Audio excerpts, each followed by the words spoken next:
Hello and welcome. I am Gimba Umar. Tonight, violence erupts at the All Progressives Congress Secretariat in River State ahead of the party's ward congresses across the country tomorrow. INEC absolves itself of blame in the claim of underage voting in Kano Council polls as it releases report of investigation into the matter. High Court overrules Kogi Magistrate Court orders transfer of Senator representing Kogi West, Dino Milaye, to the National Hospital in Abuja for treatment. And volcano erupts near a residential area in Hawaii, prompting an emergency and an evacuation of almost 2,000 local residents there. On business news tonight, FSDH research forecast further drop in Nigeria's inflation rate in April ahead of official data from the National Bureau of Statistics. On sports news tonight, schools know their opponents for the Lagos State preliminaries of the Channels International Kids Cup. And from Abuja, Chief of Army Staff pledges increased security at the coastal borders of Benue, Nasarawa and Taraba states as it was operational base.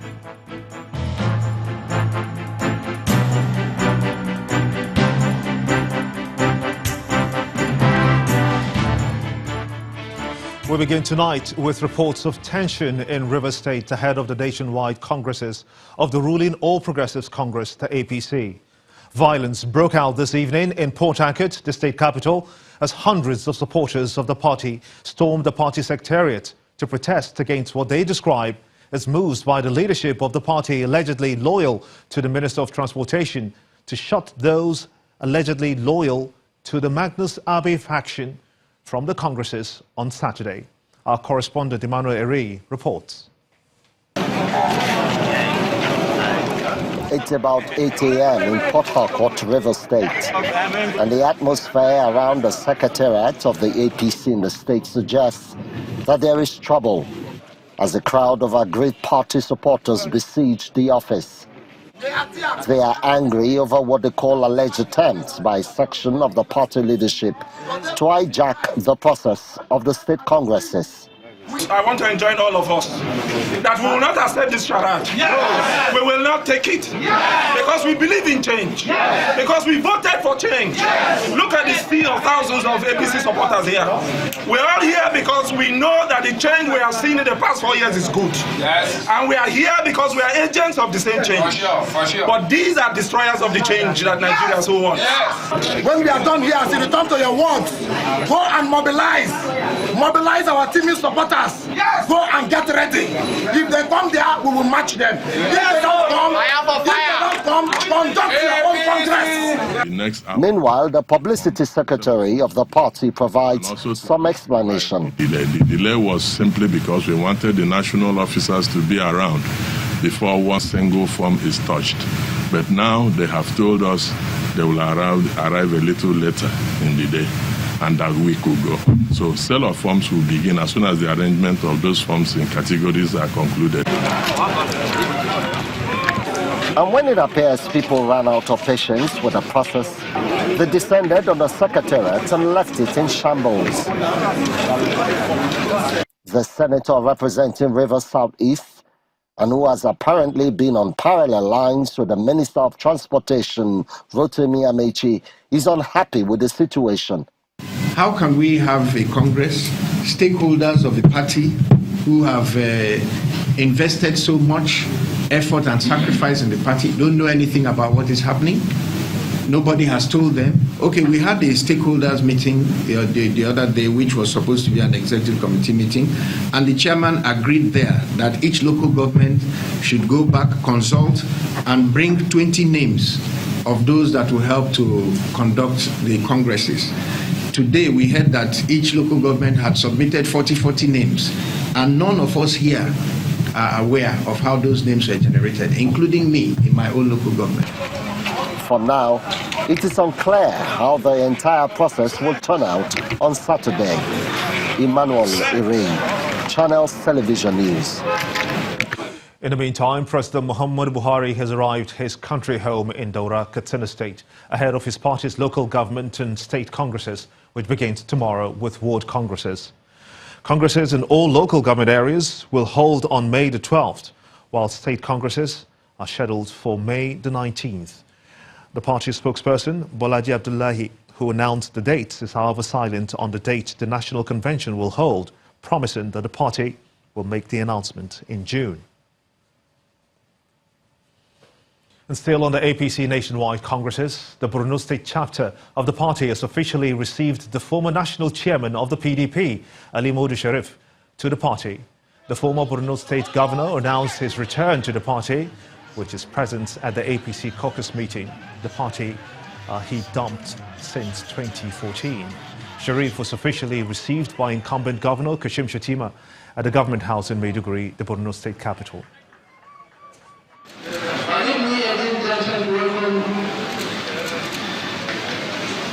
Our new entrants and returning members to our great party is assigning the whole down right to the executive can return back home. You are all highly welcome. As great as ruling party we have enough space to accommodate as many is our willing to be as a good place to provide good leadership and dividends of democracy to our people. Borno is a society. And we all need to coordinate into a single unit to face the challenges of insecurity and unemployment. I need to assure you here, I think complete and subject to the supremacy of the provisions of the Constitution of the party. For the last 2 years, or 2.5 years, we have been battling for Nigeria.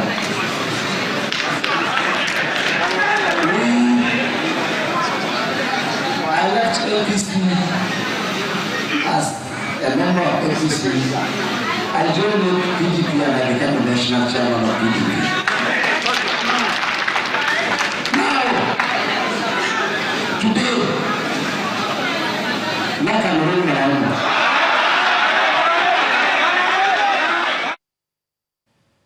Meanwhile, the Rivers State Governor, Nyesom Wike, believes that the processes of election in the country should be free of violence. According to him, the overzealousness and alleged partisanship of security agents are a recipe for violence, as he thinks that the people tend to resist them.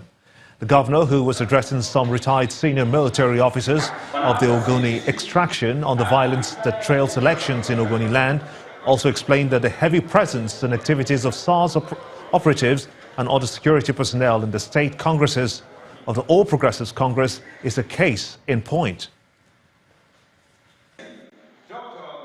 It is the overzealousness of the security agencies that is just nothing. They are more interested than leaving the political parties. When we said it here, we are against SARS because we don't want to rig election, and SARS is preventing them from rigging election. Now, ordinary Congress, what is SARS doing to them? You can imagine how an individual will carry a platoon of soldiers and over 200 security operatives in ordinary party Congress. What would then happen in the general election? Why wouldn't there be killings in all parts of the country when one man alone can have a platoon of soldiers and police operatives? One man. Then who will protect the communities? Who will defend them? When you have given one man over 200, 300 security operatives, then in the community you have two. Then overnight, so herdsmen have killed so number. Why would they kill? You have allowed those communities to be porous, and you are protecting only one man as against the entire communities. We're not done with electoral matters just yet. The former Minister of Education and convener of Red Card Movement, Dr. Obiageli Ezekwesili, believes that Nigerians should not be denied their right to make right choices in a democratic setting. Dr. Ezekwesili explains that citizens have the power to redefine the landscape of politics in the country by electing people with character, competence and capacity in the forthcoming elections. She was speaking at the launch of the Red Card movement in Jos, the Plateau State capital. We need to reassess and we need to reevaluate ourselves and say, what is it that we're doing wrong as citizens? We're doing a lot of things wrong. The most important thing that we're doing wrong is that we're not questioning the quality of people that political parties are giving to us to vote for. And so citizens are, by this red card, saying enough of bad leadership, enough of bad politics, enough of failed governance. We want good governance, because without good governance, no society can grow. Without a society growing, citizens cannot grow. We need to tackle poverty in this land. There is no reason why more than 120 million Nigerians should be in the category of poor people. There is no explanation for it. There is no reason why we should have more out of school children than the rest of the world. So there is no reason why this level of degradation in the security of our people should be the case. There is no reason why life should have no dignity, no value anymore in our society. The committee set up by the Independent National Electoral Commission, INEC, to investigate allegations of underage voters' registration and voting in Kano State has submitted its report to the commission, dismissing the claims as a mere rumour. The INEC chairman says that the Independent National Electoral Commission voters' register in Kano State does not contain underage voters. The inquest was informed by allegations of underage voters during the February 10, 2018 local government elections in Kano State, which used the voter register that was provided by INEC. Several criticisms trailed the February 10, 2018 local government elections in Kano State, as social media was awash with pictures of alleged underage voters. Although the Independent National Electoral Commission was not responsible for the conduct of that election, the Commission on February 21st this year set up an investigative committee to verify the claims. 2 months after, the committee's report, which is presented by the chairman of INEC at this news conference, dismisses the allegations. Given that the register was substantially not used to accredit voters before voting, it is logical to conclude that if underage voting occurred in the election, it was not due to any presence of underage registrants on the register of voters. However, after examining some images in circulation, the committee found that they have been available, the pictures, long before the Kano local government elections. The few images and video clips from Kano show no accreditation of voters or any relationship with the INEC voter register.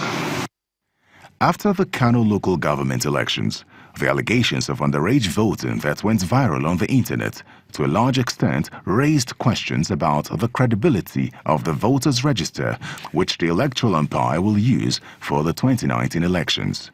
This apparent doubt in the minds of some electorates is also being laid to rest by the electoral umpire. For anyone to suggest that the same register, on the basis of which political parties have won and lost elections at different times, is sadly unreliable, is curious, to say the least. Let me reiterate that this commission is convinced that we now have a dependable register, even if it is not perfect. We believe that it is a huge national asset, easily the largest database of Nigerians, as I said earlier, in existence today, containing 70 million entries of names, addresses, photographs, 10 fingerprints, and telephone numbers. INEC also insists that it has since February this year sent a new voters register to all political parties with a view to further clean up the register before the 2019 general election, an exercise the Commission argues will ultimately make the polls credible. In part 2, after the break, Court of Appeal nullifies High Court ruling prohibiting arrest of Senator representing Ogun East, Buruji Kashamu, says lawmaker is not above the law. Please stay with us.